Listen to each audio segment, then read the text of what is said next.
Charles Dickens' The Track of a Storm. Narrated by Edward Gardiner. Chapter 1. In Secret. The traveller fared slowly on his way, who fared toward Paris from England in the autumn of the year 1792.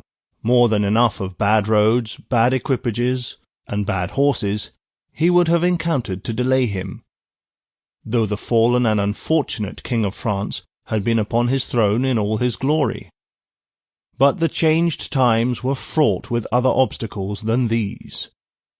Every town gate and village taxing-house had its band of citizen patriots with their national muskets in a most explosive state of readiness, who stopped all comers and goers, cross-questioned them, inspected their papers, looked for their names in lists of their own, turned them back or sent them on, or stopped them and laid them in hold, as their capricious judgment or fancy deemed best for the dawning republic one and indivisible of liberty, equality, fraternity, or death.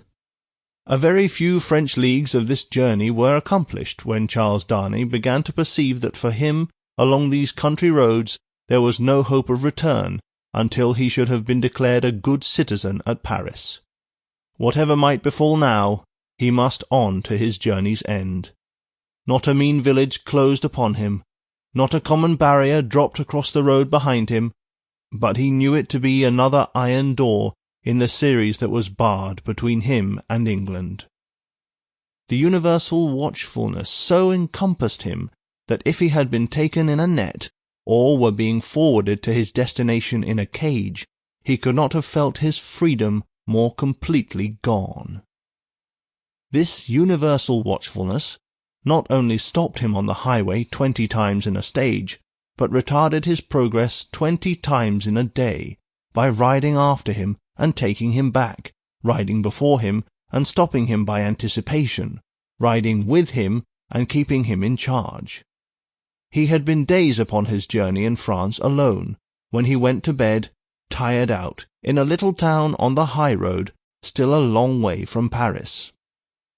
Nothing but the production of the afflicted Gabelle's letter from his prison of the Abbaye would have got him on so far. His difficulty at the guard-house in this small place had been such that he felt his journey to have come to a crisis, and he was therefore a little surprised, as a man could be, to find himself awakened at the small inn to which he had been remitted until morning in the middle of the night. Sample complete. Ready to continue?